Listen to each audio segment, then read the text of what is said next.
Hello there, my name is Aiden Elstein. I'm here to talk to you about the greatest sports league of all time, Major League Wiffle Ball. And you may say, Aiden, where the hell have you been for the past 2 years? I've been here. I've been doing things, and it's been great. It's been great. I took a year and a half off because MLW, I sort of fell out of love with it. Okay, the wiffle ball, and let me tell you something. Let me tell you something. Okay, I know the camera quality is shit. I know this is shit, but I'm telling you something. This is more real than any of those motherfuckers at BLW. I swear to God. Now, BLW. You know what BLW is. And if you don't, watch AJ Finelli's. I shouldn't say his real name. I'm going to try and cut that out. I won't.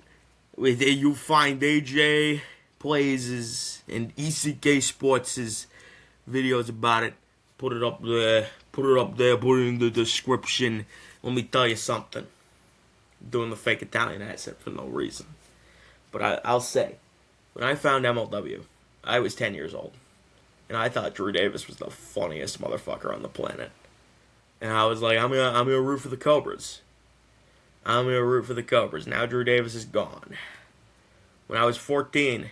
When I was 13, I watched Justin Esch walk off that beautiful Coney Island series, walk-off game 2. I saw that with my own eyes, and I said, Justin Esch, you are the greatest player I've ever seen in my entire life. And then he gets traded. I won't lie to you. I'm still a Cobras fan. Now that we have the first overall pick, I'm beyond the moon. But Justin Esch was my guy, and the moment he got traded, I lost all interest. But now I'm back, because I get to talk about rich people taking away the game that we all love. Wiffle ball. Could you imagine wiffle ball, but commercialized, put on ESPN? Not because of the success of this homegrown league, but because financial venture capital rich bastards made a league. Do you understand how infuriating that is? Just as a fan. You gotta understand. BLW might be... It is such a permeating and fundamental example of why sports is going wrong. Because you are taking this beloved institution, this beloved childhood institution, and you're commercializing it. And you're turning it into a brand. And when you turn it into a brand, you take away all the life, all the fun that it ever possessed. And you have these lawyers, these nepo babies,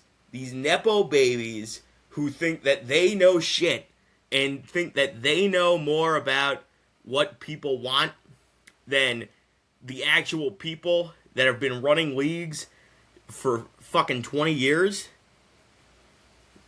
It's crazy. It's crazy that is a thing that is happening. It was always a possibility. It's crazy that these nepo baby fucks think they stand a chance without any fucking investor banking, fucking Gary V, Dude Perfect, fucking ESPN, all these big fucking corporations, fucking Disney backs them. It's fucking bullshit, dude. And we gotta understand as a wiffle ball community. Let me get my Polar Penguins jersey. Give me a second. Limp Bizkit poster, by the way. Let me get the greatest jersey on earth, my friends. Where the hell is it? Never mind. Ignore the fact that I said that, my friends.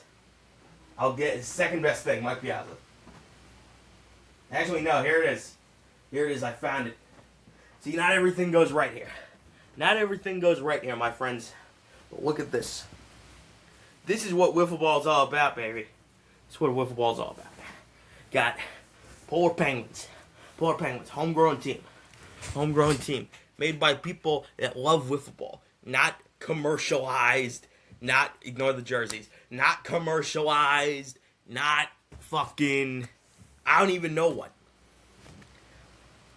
But it speaks to a larger issue that I have, that I assume most people have, is that there is too much fucking money in sports.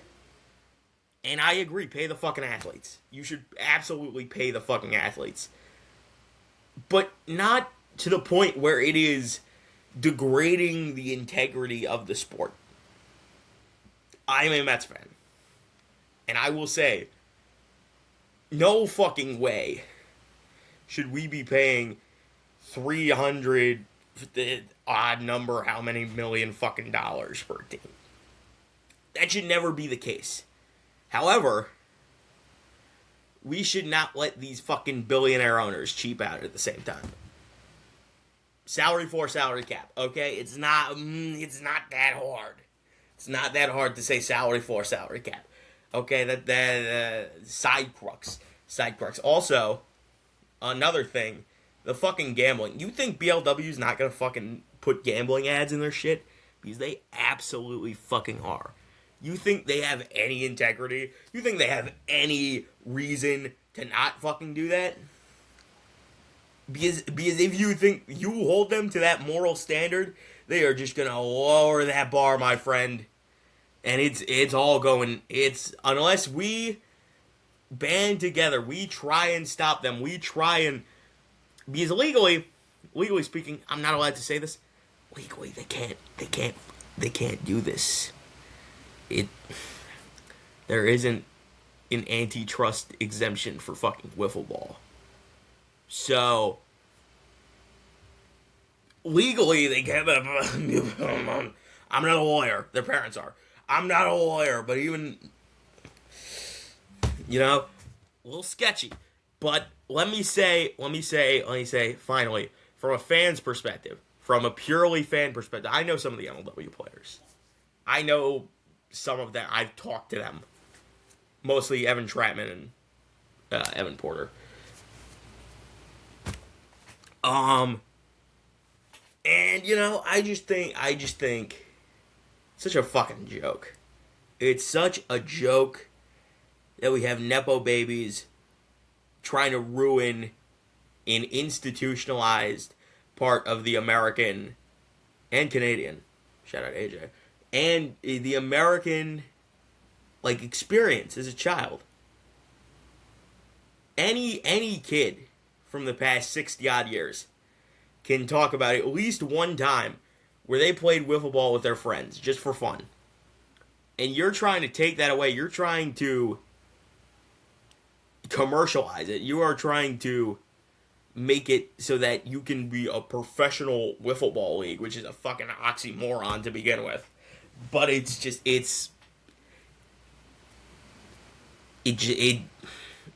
sucks. It just sucks that it has come to this, and it's not right, and it shouldn't be happening at all, but it fucking is. And I just have a platform where I can just say, fuck this, I really fucking hate that this is happening. Thank you.